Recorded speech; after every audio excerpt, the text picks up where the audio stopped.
Welcome to Daily Scripture Reading. I do not own the rights to this music. 2 Kings chapter 25, beginning at verse 1 and ending at verse 21. This is the English Standard Version. Fall and captivity of Judah.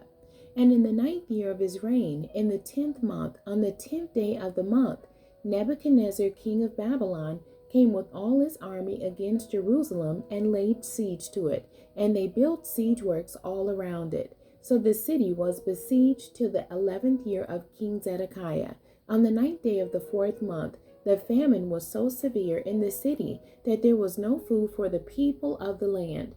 Then a breach was made in the city, and all the men of war fled by night by the way of the gate between the two walls, by the king's garden, and the Chaldeans were around the city, and they went in the direction of the Arabah.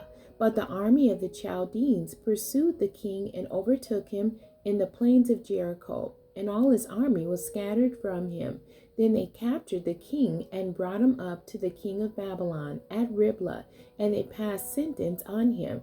They slaughtered the sons of Zedekiah before his eyes, and put out the eyes of Zedekiah, and bound him in chains, and took him to Babylon. In the 5th month, on the 7th day of the month, that was the 19th year of King Nebuchadnezzar, king of Babylon, Nebuzaradan, the captain of the bodyguard, a servant of the king of Babylon, came to Jerusalem, and he burned the house of the Lord, and the king's house, and all the houses of Jerusalem. Every great house he burned down, and all the army of the Chaldeans, who were with the captain of the guard, broke down the walls around Jerusalem, and the rest of the people who were left in the city, and the deserters who had deserted to the king of Babylon, together with the rest of the multitude, Nebuzaradan, the captain of the guard, carried into exile. But the captain of the guard left some of the poorest of the land to be vine dressers and plowmen. And the pillars of bronze that were in the house of the Lord, and the stands and the bronze sea that were in the house of the Lord, the Chaldeans broke in pieces and carried the bronze to Babylon.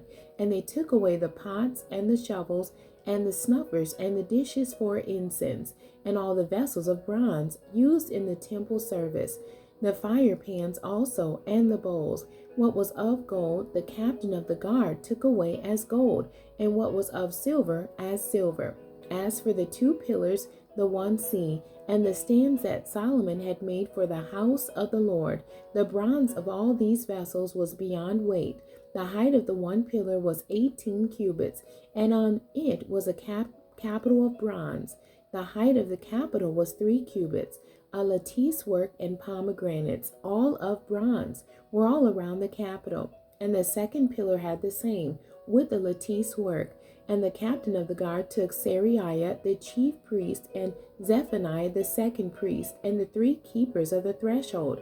And from the city he took an officer who had been in command of the men of war, and 5 men of the king's council, who were found in the city, and the secretary of the commander of the army, who mustered the people of the land, and 60 men of the people of the land, who were found in the city. And Nebuzaradan, the captain of the guard, took them and brought them to the king of Babylon at Riblah. And the king of Babylon struck them down and put them to death at Riblah in the land of Hamath. So Judah was taken into exile out of its land. The end. God bless you, and thank you for joining me today.